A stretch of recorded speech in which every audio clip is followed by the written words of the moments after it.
बिस्मिल्लाहिर्रहमानिर्रहीम। अस्सलाम वालेकुम नाज़रीन, मैं हूं अहमद फ़वाद और आप देखते हैं मुझे मेरे यूट्यूब चैनल और फेसबुक पेज पर। नाज़रीन, बड़ी अहम खबरों के साथ आज की इस व्लॉग में आपकी खिदमत में हाजिर हुआ हूं। सबसे पहली खबर ये कि सियासी कुर्बानी जो कि ईद पर होनी थी वो सियासी कुर्बानी हो चुकी है। एक अहम वफ्द है नून लीग का जो जा रहा है लंदन, और लंदन जा रहा है नवाज़ शरीफ से मुलाकात करने के लिए। और इस मुलाकात में बड़ी अहम डिस्कशन की जाएगी। ख़ास तौर पर यह डिस्कशन की जाएगी कि उनके साथ एक बड़ा हाथ हो गया है और हुकूमत में जो उनके आने का मकसद था या जो कुछ वो चाहते थे कि इमरान खान साहब के साथ वो ये चीज़ें करेंगे, वो मकसद उनका नाकाम हो चुका है। और ये बात जो है वो अब नून लीग के अंदर बिल्कुल ज़बरदस्त अंदाज में उठ चुकी है कि उनके साथ धोखा हो चुका है। फौरी इलेक्शंस के हवाले से कुछ डिस्कशन है। एक तो ये आपके साथ मैं चीज़ें शेयर करूंगा, और दूसरे नंबर पर नाज़रीन इमरान खान साहब की जानिब से कैसे इनको तिगनी का नाच नचाया गया है। राना सनाउल्लाह साहब उन्होंने बाकायदा तौर पर कैमरों के सामने हैंड्स अप जो है वो कर दिया है। इसकी तफसीलात आपके सामने रखूंगा। जो मुस्लिम लीग नून के दो अहम रहनुमाओं की जानिब से इस्तीफ़े आए थे, सलमान रफ़ीक साहब और अयाज सादिक साहब, वो इस्तीफ़े यूं ही नहीं आए थे। वो इस्तीफ़े नवाज़ शरीफ साहब के कहने के ऊपर इन दोनों रहनुमाओं की जानिब से दिए गए थे। और मैं अपने गुज़श्ता वीलॉग में ये बता भी चुका हूँ कि नून लीग में से नवाज़ और शहबाज जो हैं वो ऑलरेडी उनकी जो तलखियाँ हैं वो मज़ीद बढ़ चुकी हैं।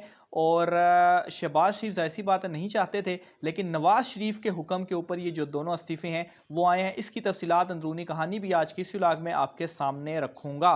तो आगाज़ नाज़रीन मैं यहीं से करता हूँ कि नून लीग के जो दो अहम लोगों ने इस्तीफ़े दिए हैं वो इस्तीफ़े दिए गए हैं नवाज़ शरीफ साहब की हिदायत के ऊपर। और सोर्सेज का ये दावा है कि जो 17 जुलाई को इलेक्शंस होने जा रहे हैं, इन इलेक्शंस के अंदर जो मुस्लिम लीग नून के अपने पुराने उम्मीदवार हैं, यानी कि जिनको उन्होंने टिकट नहीं दिया और मुनहरिफ लोगों को उन्होंने टिकट दिया, इस वजह से नून लीग के अपने वो उम्मीदवार उनसे नाराज़ हैं, उनको सपोर्ट नहीं कर रहे। और बहुत सारे लोग ऐसे हैं जो कि इस वक्त शामिल हो चुके हैं पाकिस्तान तहरीक इंसाफ में। और साथ ही साथ मरियम नवाज़ जो कि ये कैंपेन चला रही थी, उनकी कैंपेन भी बुरी तरीके से नाकाम होने के बाद जो पैगाम पहुंचाया गया वो पैगाम यही था कि जो हुकूमत ली है हमने, ये हुकूमत लेने की बहुत बड़ी गलती की गई है। और इस गलती ने नींदें जो हैं वो उड़ा कर रखती हैं। ख़ास तौर पर इन ज़िमनी इंतखाबात के अंदर जो लोग इलेक्शंस, जो उम्मीदवार इलेक्शन लड़ रहे हैं, और इसी वजह से ही नवाज़ शरीफ ने एक तो इसके ऊपर प्रेशर भी थोड़ा सा पड़ा है शहबाज शरीफ के ऊपर, और दूसरा नवाज़ शरीफ के हुक्म के ऊपर जब ये दोनों वज़रा ने इस्तीफ़े दिए हैं तो एक तो ये ख़ुद जो है वो कैंपेन चलाएंगे इलेक्शंस की, लेकिन साथ ही साथ ये पैगाम भी दिया गया है कि इलेक्शंस के अलावा अब कोई दूसरा ऑप्शन नहीं है। और इस हवाले से नाज़रीन बाकायदा एक जो वफ्द है मुस्लिम लीग नून का, और ये वफ्द बड़े सीनियर रहनुमाओं के ऊपर मुश्तमिल है, ये वफ्द जा रहा है ईद का, जो कि आज दूसरा रोज़ है, तो चंद दिन बाद ये रवाना होगा लंदन। और लंदन में ये मुलाकात करेगा नवाज़ शरीफ से, और नवाज़ शरीफ को के साथ बाकायदा तौर पर बड़ी अहम डिस्कशंस जो है वो की जाएंगी। उन डिस्कशंस में नाज़रीन सबसे पहले तो ये है कि जो IMF है वो इस वक्त कर्ज नहीं दे रहा। यहाँ तक कि राना सनाउल्लाह ने एक बयान दिया है, और उस बयान के अंदर उन्होंने खुद हैंड्स अप किया है, और ये अल्फाज हैं उनके, उन्होंने कहा है कि IMF ने हमें तिगनी का जो नाच है वो नचा दिया है, लेकिन अभी तक जो उनका कर्जा है वो उन्होंने नहीं दिया। और उनका ये भी कहना था कि हमने IMF की वो भी शराइत मांगी हैं जिसके हक में भी हम नहीं थे, लेकिन उसके बावजूद भी IMF ने अभी तक हमें जो किस्त है वो नहीं दी ताकि हम इस मुश्किल वक्त से निकलें। और किस्त क्यों नहीं दी, उसकी एक सबसे बड़ी रीज़न जो नैब केसेस और जो नैब तरामीम इन्होंने की हैं, IMF जो है वो ये नहीं चाहता, और उन्होंने कहा है कि इसके ऊपर नज़रसानी करें।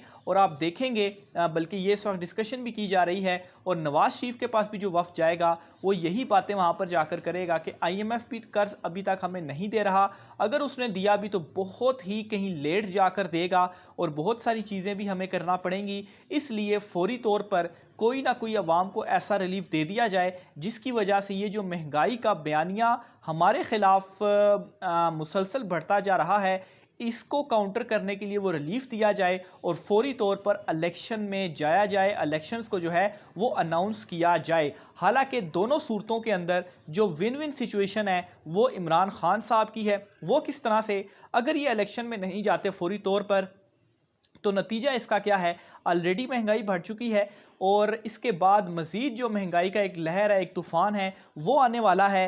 कर्ज़ इनको मिल नहीं रहा, हुकूमत इनसे संभलने नहीं जा रही और सबसे बड़ी बात जो ज़िमनी इंतख़ाबात हो रहे हैं, इनमें इमरान खान साहब जो हैं वो इस वक्त ऐसी विनिंग सिचुएशन में है कि पंजाब हुकूमत उनके पास आ रही है और पंजाब हुकूमत उनके पास आने के बाद जो मुस्लिम लीग नून की मौजूदा इम्पोर्टेड हुकूमत है, इनके इत्तेहादी हैं, ये मज़ीद महदूद होकर रह जाएंगे, मज़ीद गंदे होंगे। इसलिए ये चीज़ें रखी जाएंगी कि फ़ौरी तौर पर इलेक्शन करवाना और अवाम को फ़ौरी तौर पर कोई रिलीफ दे के इलेक्शन में जाना, ताकि उस बयानी के ऊपर हम अपना जो इलेक्शन कैंपेन है वो कर सकें। तो ये चीज़ें सारी नवाज शरीफ के सामने रखी जाएंगी। और मैं आपको ये भी बताता चलूँ कि इमरान खान साहब का जो लॉन्ग मार्च है, पहले भी मैं एक मरतबा जिक्र कर चुका हूँ, इन्हीं तमाम चीज़ों के पेश नज़र उन्होंने लॉन्ग मार्च रोका हुआ है और ख़ास तौर पर ज़िमनी इलेक्शंस के नताइज। अगर ज़िमनी इलेक्शंस के नताइज, और हाँ मैं एक और चीज़ बताना भूल गया कि ये चीज़ भी नवाज शरीफ साहब से डिस्कस की जाएगी। ये जो वफ्द जा रहे हैं उनसे कहा जाएगा कि हमें धोखा दिया जा रहा है, लेकिन शहबाज शरीफ इस वक्त इतने फंसे हैं कि वो हुकूमत में रहते हैं तो भी मारे जाते हैं, हुकूमत में नहीं होते तो भी वो मारे जाएंगे। यहाँ तक के भी कहा जा रहा है कि खान साहब के जो मामलात हैं वो बेहतर होते जा रहे हैं और सारा मलबा इस वक्त हमारे ऊपर डलेगा।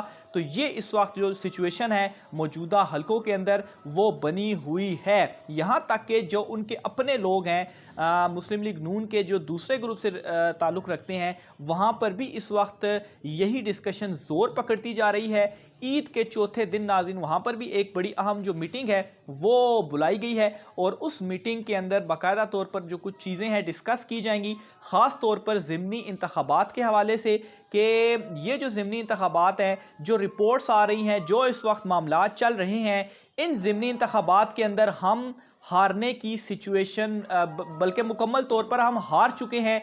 और ये भी डिस्कस किया जाएगा कि हमें तो कहा गया था कि पंजाब जो है वो उसमें हम हुकूमत करेंगे, ये इलेक्शंस भी हम जीतेंगे, लेकिन अब जो सिचुएशन बन चुकी है इस सिचुएशन के मुताबिक पंजाब में हम हार रहे हैं। तो ये नाज़रीन इस वक्त मुस्लिम लीग नून जो है वहाँ पर ये चीज़ें चल रही हैं और ख़ास तौर पर जो इत्तेहादी हुकूमत है उस इत्तेहादी हुकूमत में भी ये सारी चीज़ें चल रही हैं। और आप देखेंगे कि ये ईद के बाद, और यही वो सारी सियासी कुर्बानी है जो कि इस वक्त डिस्कशन की जा रही है कि इमरान खान साहब ने तो हमें तिगनी का नाच नचा दिया है और ये जो सारी कुर्बानी है, सारा मलबा इस वक्त नून लीग के ऊपर डाल चुका है, इसलिए फौरी इंतखाबात के अलावा कोई ऑप्शन नहीं है। और आप देखेंगे कि आइंदा आने वाले दिन ख़ास तौर पर ज़िमनी इंतखाबात में जीत के बाद इमरान खान साहब जो हैं वो किस तरीके से इस हुकूमत को गिराते हैं, बल्कि ये ख़ुद ही फौरी इलेक्शन की अनाउंसमेंट के ऊपर मजबूर हो जाएगी। क्योंकि नाज़रीन अहम हलकों की जानिब से भी ये पैगाम पहुँचा दिया गया है